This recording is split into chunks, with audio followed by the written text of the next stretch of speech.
Montague is just like me, since he is as wealthy as me, as old as me, and wants peace between our families, just like me. You are both very honorable men, and it's unfortunate that you've been fighting for so long. What do you think about the marriage of Juliet and me? Like I said before, Juliet is still learning things about the world. She isn't even 14 years old yet. Let a few years pass so she can gain some wisdom about being a mother. I think mothers are better young. Okay, Paris. Listen here. I have a couple things to tell you. If she marries too young, things could turn out bad. She's my only child, and my hopes for grandchildren rely on her. If we are able to get her to agree, then you may marry her. I'm on Juliet's side, so if she agrees, I will agree with her. I will throw you a huge party, and I will have a giant dinner with many people in attendance. I must make it easy for Juliet to decide that you are the one that she needs in her life. I also have beautiful women for the men at this party. You will see these beautiful women at this party, so I want you to make sure Juliet is the one for you. At this party, you will see what you will inherit. Sir, please give this to people that are invited. Yes, ma'am. Thank you, sir. People, please help me. I need to find out who's on this guest list. I know people have been invited to the party, but I can't read, so I don't know who's supposed to attend. You should get over Rosalind because she's ruining your soul. Please, I'm asking you as a friend to take this advice. Thank you for the advice, Mr. Lawyer. Please take it. Why should I take it? Why are you so mad? I'm not mad. I'm depressed. I cannot forget Rosalie and how much I love her. Excuse me, sir. Can you please read this for me? Yes, I can. Thank you. I have no idea how to read. Okay, I'll try my best. God will serve you well. Mr. Martino and his family, County Anselm and his sister, my Uncle Capulet and his family, my niece Rosaline, Mr. Vlatino, Mrs. Vitruvio, Mr. Placentio and his nieces, Mercutio and his sister Valentine, Lucio and the lively Helena are all invited to come here. Thank you so much. Where's the party? Our house. Whose house? My master's. Oh, I should have known. I work for the Capulets. My master's Capulet. If you're not a Montague, please attend this great party. We've been invited to this great party, and on top of that, Rosalind will be there. There will also be other very beautiful women from Verona to compare her face to. I will cry my eyes out when I see Rosalind and try to compare her to an ordinary girl because she is so beautiful. You are being unfair. To you, she is the most beautiful girl in the world, but to everyone else, she is just ordinary. Please come to this party so I can change your mind. I will go to try to win Rosalind over. In scene 3 of Act 1, Lady Capulet asks the nurse to get Juliet to talk in private. When the nurse returns with Juliet, Lady Capulet asks the nurse to leave. She doesn't, and they end up talking about Juliet's age. The nurse talks about her memories of Juliet and how Juliet has changed. She talks about how Susan, the nurse's daughter, and Juliet were the same age as each other, but Susan died.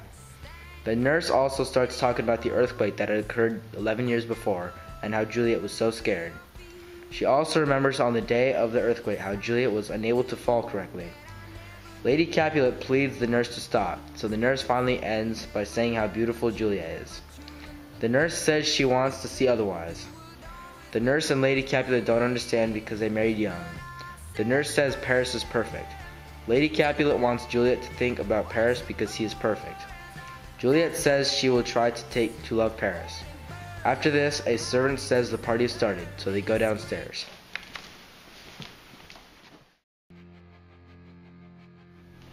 Can we please skip our great entrance? Yes, we can enter without a commotion, but we can also have fun.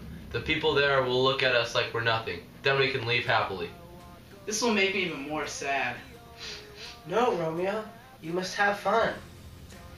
Not me. You guys could dance and have a good time because you have good souls. But I have a depressed soul, which makes it so I cannot have fun. Go and try to find someone new. No, I'll be depressed the whole entire time, and I won't even be able to get a girl, even if love helped me. Love is a complicated thing. Love is not a complicated thing. It's very brutal. If love is brutal with you, be brutal to love back. You should go to the party tonight and try to beat love. I will try, but I am very ugly. You should go and try to have fun. You guys should just go along and have fun, because I'm depressed. And even if there is any fun, I won't even be able to have it, because I'm depressed. Romeo, you should go and lay low, and if we find a girl you might like, we'll bring her back to you. That won't work. Listen to my reasoning. It makes a lot more sense than being down on everything. Yeah, why don't you? I had a dream. Same with me. What was it about? How dreams are never true. Well, this dream seemed true. I can see Queen Mab has visited you. She is no bigger than a small stone, and she is made of many creatures. Her wagon wheels are made of spider legs. Her wagoner is a gnat that pulls her while she is in a hazelnut. And in this state, she finds people who are dreaming. She inspects people's brains to see what they are like, and what she should make them dream about. She makes lovers dream of love, she makes lawyers dream of lawsuits, and she makes ladies dream of getting kissed. But she does the most damage when she is angry, for she looks for the most innocent people to make their life miserable. She also looks for soldiers who have been to war multiple times, and makes them dream of what harm they have done. Sometimes she scares them so much, she makes them say a prayer so they can protect themselves from her. She also plays with horses' tails by tying them into knots. She makes women sit in good postures because if they don't, she will come and haunt them. Mercutio, you're not making any sense. You're correct. I'm not making any sense because your dreams don't mean anything. Just because you have a dream doesn't mean you should think it is true. I'm sure your dreams, like mine, are inconsistent like the wind. My dream has stated that if I attend this event, that the stars are going to change my fate and something bad is going to happen. I'm going to take my life because of it. The stars are on. Let's go.